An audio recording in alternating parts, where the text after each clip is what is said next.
Hi everybody, today we will talk about how to fix or how to solve the problem of Olymp to read. You click on settings.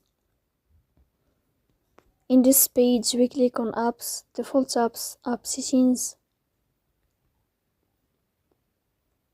Here you will search about Olymp to read and you will enter.